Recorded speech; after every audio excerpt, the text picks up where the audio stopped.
MMA DNA is here with one and only Julio Arce. Julio is fighting on November 2nd at the Garden, Madison Square Garden in New York, against the Canadian Hakeem Dawodu. And Julio, first of all, how are you doing, man? I'm doing great, man. So pumped. Almost time. Almost time. Almost time.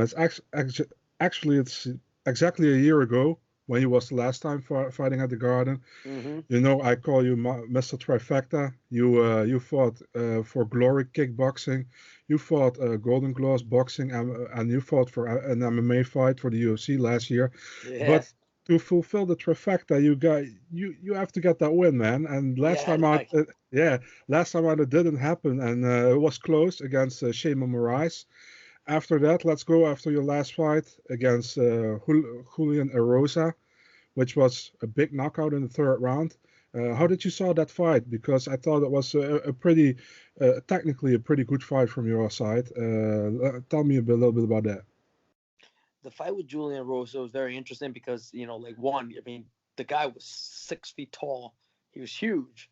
Yeah, And, I just had to be very, very careful with the distance because if I would have just rushed in, since he's so long, I didn't want to you know, walk into something that I'm like, oh, crap.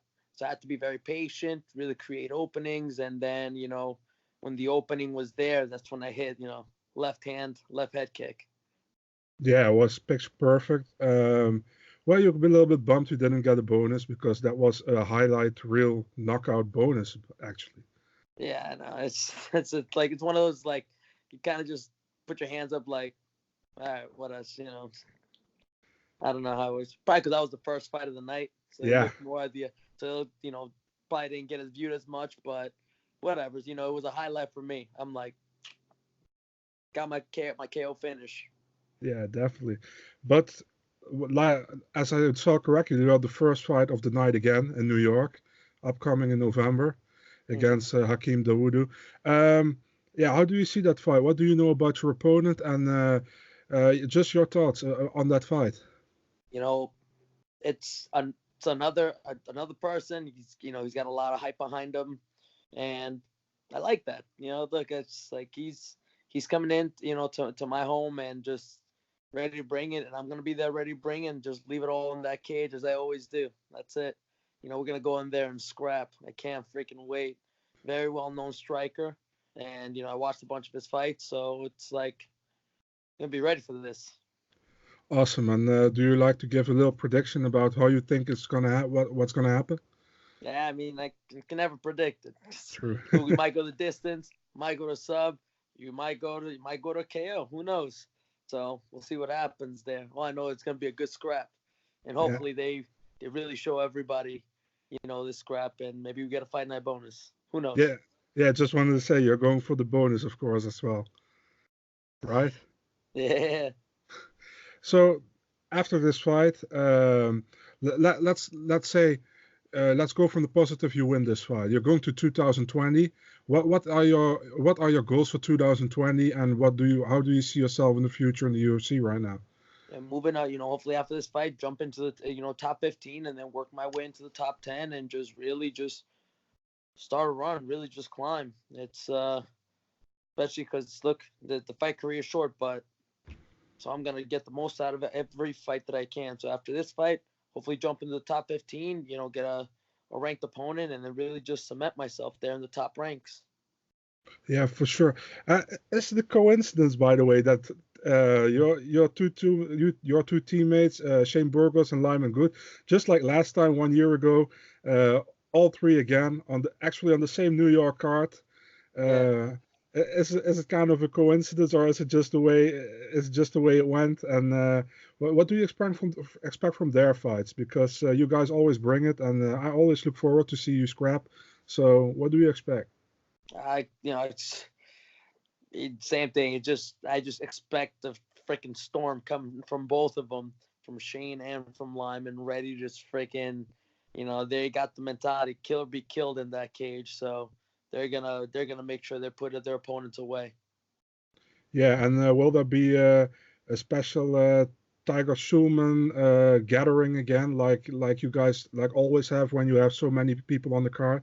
Yeah, it's gonna be a huge crowd, man. I can't wait. And yeah, just looking forward to the card and whole the New York card. It's pretty much filled great from top to bottom. I think I it's know, it's crazy, right? yeah, Stacked. That's why I'm it's glad I'm one of the first fights. so you can enjoy afterwards, right? Yeah.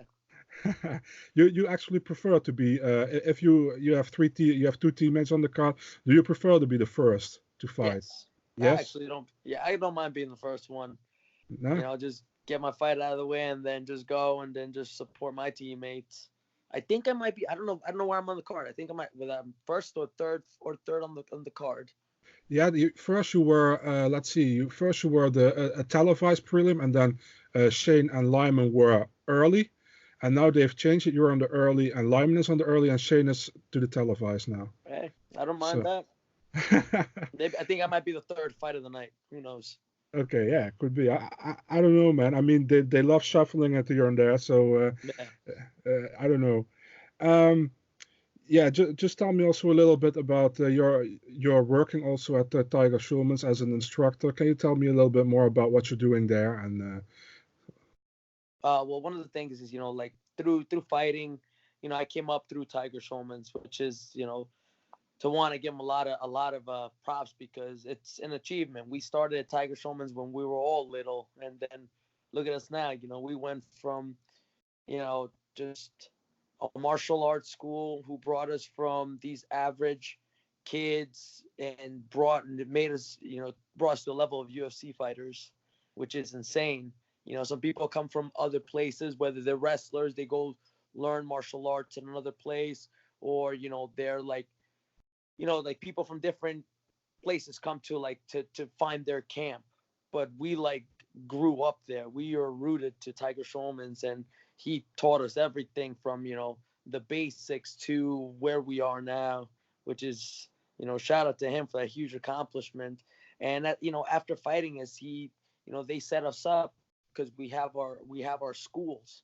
So it's not just okay fight and then what do we do from there. It's like even after fighting they have us set up, so then we financially we can keep going and keep doing what we love to do, which is training and teaching martial arts. yeah, awesome. It also seems like a real like how do you say that? Like a real family. You guys are a real family. You're doing like you're really close to Tiger Schulman's what you guys doing, and you're always rapping the gym a lot. So yeah, I mean that's good. Can you tell me about who you're training with besides the guys who are known in the UFC? Are there some guys you're training with you really like to plug here? Like this is a guy you have to keep watching. He's gonna be big and within now and 3 years, for example. Well, we got a bunch of up and comers. We have this person that joined our team. He's actually a jiu-jitsu black belt. It says Moncher. We call him Munch, who's joined our team, and he's been doing a lot of striking. And he eventually, I mean, he's like his jiu-jitsu is beyond ridiculous, but he wants to be able to go pro and do MMA. So he joined our team to do a lot of kickboxing fights. So he's an up and comer. When he goes pro, man, he's going to be a problem. We have our teammate Danny Ramirez, who is actually making his pro debut in November. I mean, in November, like 2 weeks right after at the Ring of Combat. We have this up and comer amateur. He actually just won his third kickboxing title, Rob Varicchio, who's just looking like a freaking animal, and he's hungry to get his MMA, amateur MMA fight, and then really take it from there. So I mean, we got a lot of up and comers that have been in the gym. So it's the talent just keeps growing. It's insane how much the sport is evolving, how much the talent is growing. It's great, man. Awesome to hear, man. Yeah, I've seen Mansour a few times in the Polaris where he was a champion. So Yeah. yeah, and I've also seen some fights from Danny. I think he looked really good as well. So yeah, who's in your corner for this fight? Just the usual people, I guess. The usual people. I got the Shulman brothers and our boxing coach Ray Velez. They've been in my corner from the beginning too. So it's always give a shout out to them, and we're all ready to go. Uh, Julio, thank you again for this interview as always. Looking forward to your fight. Wishing you best of luck. And if you have anything to say, sponsors to shout out, your social media you want to plug, Yeah, here's your moment, man. of course, just always want to give a shout out to all my supporters, my family, my girlfriend, my strength and conditioning. She's also my strength and conditioning coach. Counter Strike, who's they involved in a lot of strength and conditioning and also keeping us healthy during fight camp. Pure Spectrum CBD, who reached out to them and they've been super supportive. NutriBio, um, also GG Clean Treats. They're always providing great stuff for me. Of course, Thai Gear Pro Shop providing me with all the gear that I need. MMA management, my manager Dave Fish, who's been pushing and just helping me get these fights in and just really doing much for me. To all my coaches, my family, everybody. It's just always thank all my people in Colombia as well who've been supporting from over there. So I can never thank them enough for being so supportive.